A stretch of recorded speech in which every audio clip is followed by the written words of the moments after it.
Assalamualaikum warahmatullahi wabarakatuh. Alhamdulillahirabbil alamin wa bihi nasta'inu ala umuri dunya waddin. Wassalatu wassalamu ala asyrafil anbiya'i wal mursalin wa ala alihi wa ashabihi ajma'in amma ba'du. Alhamdulillah kita pada bulan Ramadan ini kita melaksanakan ibadah puasa ini. Semoga apa yang kita lakukan pada bulan Ramadan ini kita diberikan kekuatan, kesehatan dalam menjalankan syariat agama Allah, yaitu agama Islam, yaitu rukun Islam, yaitu berpuasa sesuai dalil Allah. Ya ayyuhalladzina amanu kutiba alaikumusyamu kama kutiba alal ladzina min qablikum la'allakum tattaqun. Ini dalil diwajibkan puasa bagi umat Islam untuk menjalankan syariat Allah. Karena kita hidup di dunia ini kena beban taklifi, beban hukum Allah, syariat Allah, karena kita menjadi umat Islam ya harus menjalankan beban ini. Siapa yang kena beban taklif ini? Apa yang disebut taklif? Apa yang disebut wada'i, hukum wada'i? Nah ini akan kami sampaikan, semoga bermanfaat. Hukum taklif ini bahwasanya sesuai dalil usul fikih, hukum itu itba'u syai'in ala syai'in. Isbatu syai'in ala syai'in, menetapkan sesuatu kepada sesuatu. Hukum itu khitabullah yata'allaku bi'af'alil mukallaf min tahyirin au taklifin au wada'ni, seperti itu. Nah, hukum ini diturunkan di dunia ini yang berupa dalam Al-Quran maupun hadis atau ijma atau qiyas. Ini menggambarkan bahwasanya hukum Allah diterapkan bagi umat Islam ini untuk kemaslahatan.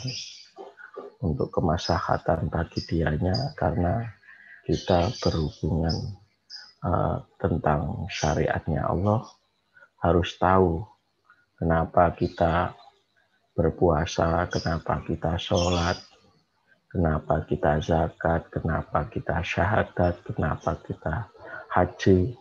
Itulah namanya hukum taklifi. Taklif mukallaf itu orang yang sudah kena beban. Lah, orang kena beban itu orang yang sudah balik. Kalau sudah balik itu, kalau laki-laki sudah keluar sperma, kalau perempuan wanita itu sudah menstruasi. Berarti dia kena beban khitabnya Allah. Khitabnya Allah, hukumnya Allah. Kalau dia melakukan hal sesuatu yang berdosa, tidak melakukan sholat, dia akan mendapatkan siksa. Seperti itu. Kalau dia melaksanakan kewajiban, dia akan mendapatkan pahala. Seperti itulah kita pada bulan Ramadan ini kita melaksanakan perintah Allah, ya kita ikuti. Itu sudah umat-umat terdahulu sudah melaksanakan, kita tinggal melaksanakan. Kalau nggak melaksanakan ya tinggal tunggu sebab dan akibatnya itu. Karena kita nanti dalam kehidupan ini ada 4 kehidupan. Kita sudah melangkah dalam taraf kehidupan kedua. Kehidupan pertama adalah kehidupan dalam rahim ibu kita. Itu kehidupan pertama kita. Baru kehidupan kedua adalah kehidupan dunia.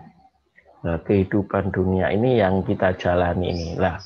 dalam dunia ini apa yang kita tempuh kepada kehidupan yang selanjutnya, yaitu kehidupan selanjutnya adalah alam kubur, mati kita.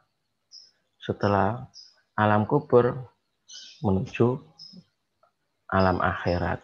Nah, dalam alam kubur ini semuanya mati menunggu yaumul kiamah, hari kiamat. Oleh karena itu, mumpung kita di dunia ini masih hidup, sehat, kita perbanyak ibadah kita, mencari pahala, amal jariah, seperti itu.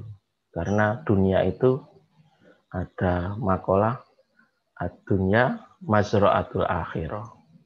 Dunia itu tempat menanamnya akhirat. Oleh karena itu, mumpung kita masih di dunia ini, kita tanam pahala yang banyak. Ibarat kalau kita berkeluarga, kita didik istri kita, anak kita, itu sebagai amal jariah lah. Amal jariah itu apa saja? Amal jariah itu ada 3. Yang pertama, ilmu yang bermanfaat. Ilmunya kita mengajarkan kepada murid, kepada masyarakat. Ini bermanfaat bagi masyarakat, itu ilmu yang bermanfaat. Yang kedua, anak yang soleh. Anak yang soleh itu ya anak yang bisa mendoakan orang tuanya pas ketika sudah meninggal. Berarti kan mendidik ini amal jariah. Yang terakhir, sodako. Nah, sodako ini harta yang kita miliki ini kita berikan kepada yayasan, yatim piatu, masjid, pondok pesantren yang bisa memberikan manfaat bagi masyarakat, seperti itu. Selama barang Anda itu masih dipakai, ya kita mendapatkan pahala. Seperti itulah.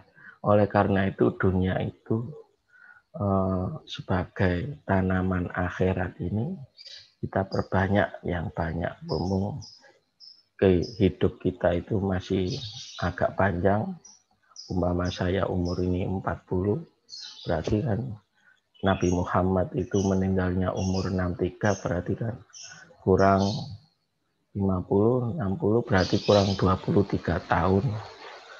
Kita sudah siap-siap menghadap Allah Subhanahu wa Ta'ala. Oleh karena itu, mumpung kita masih sehat, saya mengajak kepada masyarakat umat Islam di Indonesia ini yang masih hidup, yang masih sehat, perbanyaklah ibadah yang banyak. Mumpung di bulan Ramadan ini bulan yang mulia di antara bulan-bulan yang lain.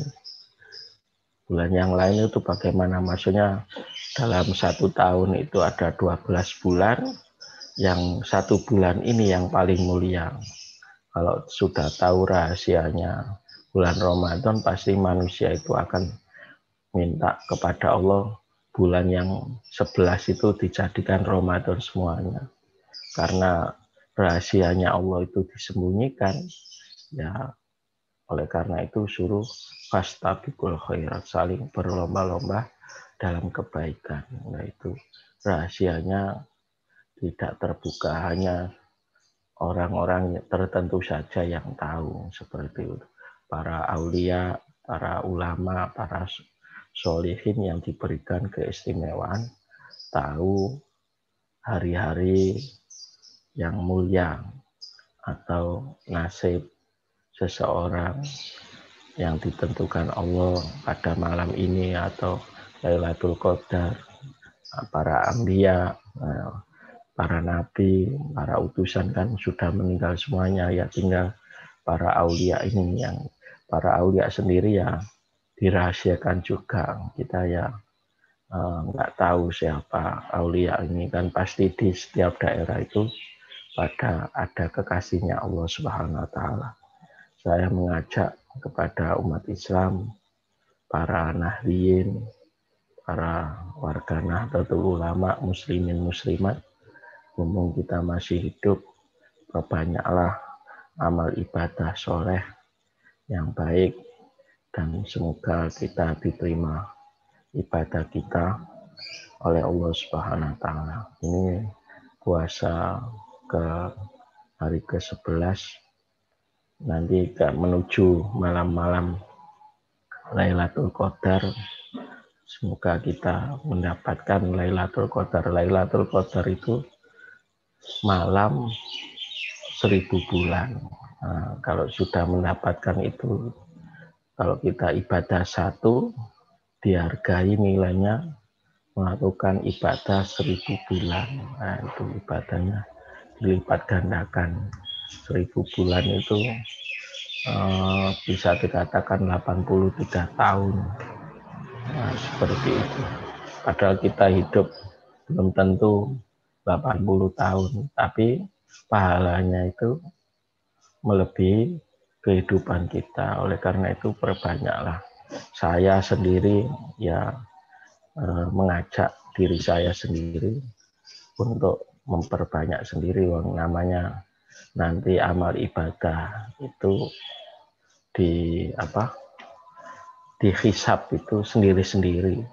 Saya sendiri, istri saya sendiri, anak saya sendiri. Tapi kan nanti kalau bisa dikumpulkan di surga atau di mana lah, intinya kita kan Allah yang memutuskan, tapi kita meminta kepada Allah diselamatkan dari api neraka, dari siksaan kubur, seperti itu. Demikian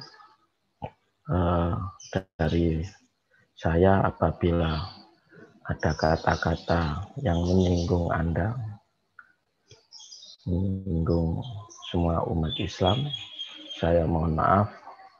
Akhirul kalam, wa'alafu minkum. Assalamualaikum warahmatullahi wabarakatuh.